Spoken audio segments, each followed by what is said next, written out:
Would you pray with me a moment?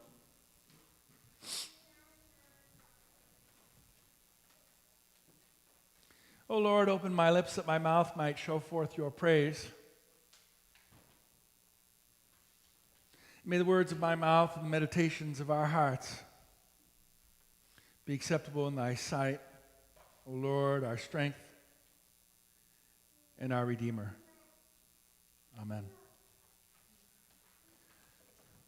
So how many of you would say that you are Darwinists? That you believe in the theory of natural selection? You don't have to raise your hands. This isn't a test. But the fact that species who outcompete other species get to pass on their genes, and those who are outcompeted become extinct. That's the essence of Darwinism. And from that, have you deduced that the nature of creation is one of competition? Well, this morning I'd like to tell you that I know that science and evolution are accurate, but above science or below it, beyond it or transcending it, I believe in mercy. And I think mercy, which in Hebrew is this word chesed, which the Bible translates as steadfast love, I believe that this mercy is the glue which keeps all of creation tied together. And this morning I want to tell you a story, or the story, of how I came to understand this in my life. I was born into privilege. A white, Anglo-Saxon, Protestant male in New England. My parents were educated and prosperous people. And even though I have had to work hard for everything I've achieved in my life, I realize now that the world was really my oyster shell. No, that's not right. My oyster, not just the shell. Now, I've learned in life that I certainly can fall down, but I also know that I started pretty far up the mountain. And I've discovered in my life that doors just open to me because of my name and what I look like. And I grew up in Worcester in the time of segregation. I lived in the white Anglo-Saxon Protestant neighborhood, and I went to the community church and the community school. So I only knew people who looked like me growing up. But then, this was the time of busing. I went to a middle school where kids were bused in from all over town. And I met Jewish kids for the first time because they lived in a different neighborhood and went to a different community school than I did. And it didn't take me long to discover that these new kids were suspicious of me. Maybe even afraid of me. But eventually I made some friends, and one of my friends invited me to go with him to the Jewish Community Center in Worcester. And we were there swimming and playing basketball, and at some point we went into the sauna, and while we were in the sauna, I noticed that there were these elderly men who were looking at me and speaking about me. I could tell they were speaking about me, but I didn't understand the language they were speaking, and I only learned later that it was Yiddish. And so I asked my friend later after they left, and they were laughing while they were talking. And I asked my friend afterwards, what was that all about? And he laughed and he said, well, they wanted to know if you were a Jew or a Gentile.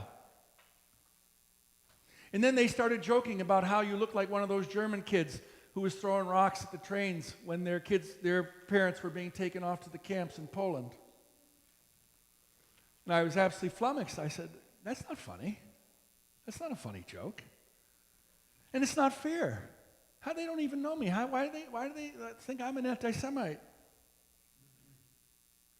And my friend Steve laughed and said, I'll never forget it, he said, Max, there's no way you can understand what it's like being us.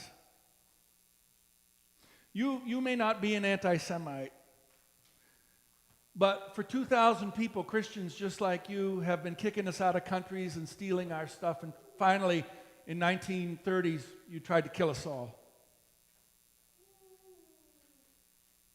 So I realized, not then, but as I reflected on it over the years, that it wasn't they were afraid of me, but they were doubtful and suspicious because I looked like the people who oppressed them. And oppressed them not because of anything they said or did, but just because of who they were.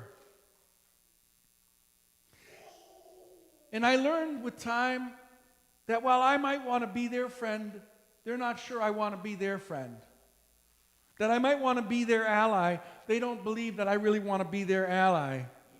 That I might talk a good game, but when I hit the wall, when I feel like their story has gone too far because their story challenges, even indicts my story, that I will turn on them, just like everyone else has.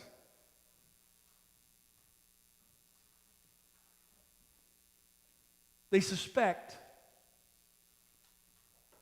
that I will not want to go where I need to go, not want to change the way I need to change, to accept their different story. And that it's easier for me just to live in my bubble, or, as I said, in my oyster. And as time went on in my life, I discovered it was the same thing with my Irish Catholic friends and my African American friends. They didn't really trust me. They thought we were different because of history. And year after year it kept happening. And you know the most amazing thing? It only accelerated when I became a Christian pastor. Because on top of what I looked like in my name was layered this new powerful identity, which everyone was seeing from their points of view. I would meet people who were gay or lesbian or bisexual or transgendered, and I could see the fear of condemnation in their eyes. When I meet people of other faiths or no faiths, or even people from this church who maybe haven't been a little while, oh my God, it's the minister. Women colleagues, what's he going to play Big Daddy with us? People who aren't as abled as I am, who are differently abled, people who are dealing with addictions, people with different political convictions. And it's always the same. You just can't understand, Max. You wouldn't get what it's like being me. And I have to tell you that for much of my life, this was very frustrating and angering to me. I wanted to yell back, don't tell me what I will get or not get, understand or not understand. But finally, I realized that the world was my oyster. But I was locked inside it, shut off from so much life, so many people, so many experiences of existence on our earth.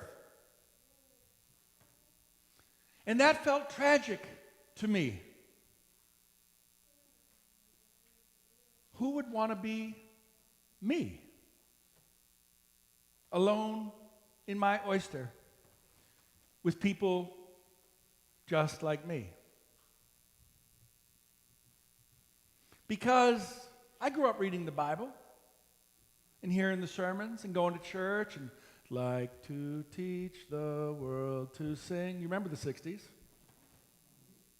And God calls us to live together in wholeness, not isolated in our bubbles or our oysters. And the pathway to that wholeness, that understanding, that trust, where we're together in community or fellowship with each other, is mercy. Hebrew word is chesed. And mercy is not an idea, it's something you do. As I said, in the Bible, it's translated as steadfast love. Mercy, justice, kindness, loving kindness, devotion, loyalty. And it's done between people who are in some form of relationship, but someone has the upper hand. And help is needed. And things will get worse if no help is forthcoming. And there is no advantage to the giver. Just a commitment to the other person, a free gift. My friends, this morning, what I want to tell you is the only way any of us will ever receive mercy is if we are merciful. If we allow ourselves to go outside of our oysters and allow ourselves to be willing to be brought into others' oysters and appreciate it on their terms.